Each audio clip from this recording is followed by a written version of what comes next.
what's going on, everyone? Colton here with Family Man Fat Loss. Wanted to come today with a video about cheat meals. What do we think about cheat meals? What do I think about cheat meals? So, in my experience, at least thus far, I hate the word cheat meals. The word cheat meals implies that there is this magical food out there that if you could just have, well, it will make you happy, versus actually eating good, healthy food. The things that, cauliflower and dried chicken, like that's the only thing that's healthy for you to eat.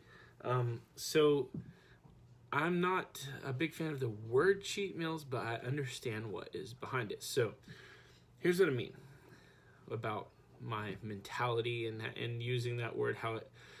I think that the most important thing that I am fixing in this fat loss journey is my relationship with food.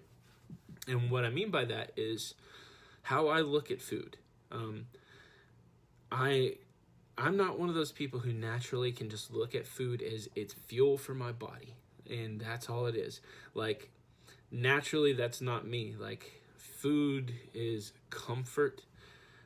Food has been my pacifier, if you will. And when I get anxious, food has been this thing that I just indulge in without even thinking about. And changing my relationship and my mindset about food has helped so much with my fat loss goals. And that is really what's been at the heart of my problem all these years, is how I view food. Like, let's say, something like a grilled chicken salad. This food we know is healthy and nutritious for us to eat. Like, there's nothing wrong with this food. It's low in calories, it's high in protein, got some good greens in there. It's good.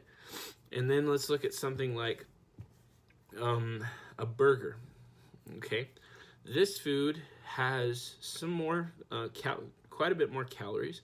It has some simple carbs that, depending on how you respond to those, you have to consider that. And then, ground beef, depending on what kind you use, high fat, cheese, high fat, which is not necessarily a bad thing, but it just means higher calories. So, and the nutrition, the actual micronutrients in the salad are going to be far greater than they are in the burger.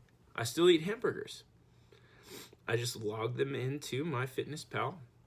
I count the calories in them, and I go about my day. And I still keep myself in a calorie deficit. What I'm trying to say is, cheat meals, you need to understand your relationship with food and how that works before you even go messing with this. I do have some trigger foods. That's a word some people use to describe their issues with certain foods. For me, it's all about sweets. Pies and ice creams and things like that can trigger me to just want to continue indulging in those kinds of foods that are high calorie, high sugar, that ultimately are not going to be good for me. I'm thankful for things like Halo Top, which is low calorie ice cream, and I do grab that sometimes and things like that. But it's all about knowing you, knowing what triggers you, and trying to respond appropriately. So cheat meals is not really the right word. The right word is, this food has more nutrition and this has less nutrition. This food has fewer calories. This food has more calories. Those kinds of things. Change your mindset about food when you are trying to lose fat. This has been very helpful to me, and I hope that it's also been helpful for you. Thank you so much for watching Family Man Fat Loss. Don't forget to like this video and subscribe to the channel if you haven't already. I would greatly appreciate it. Have a great day.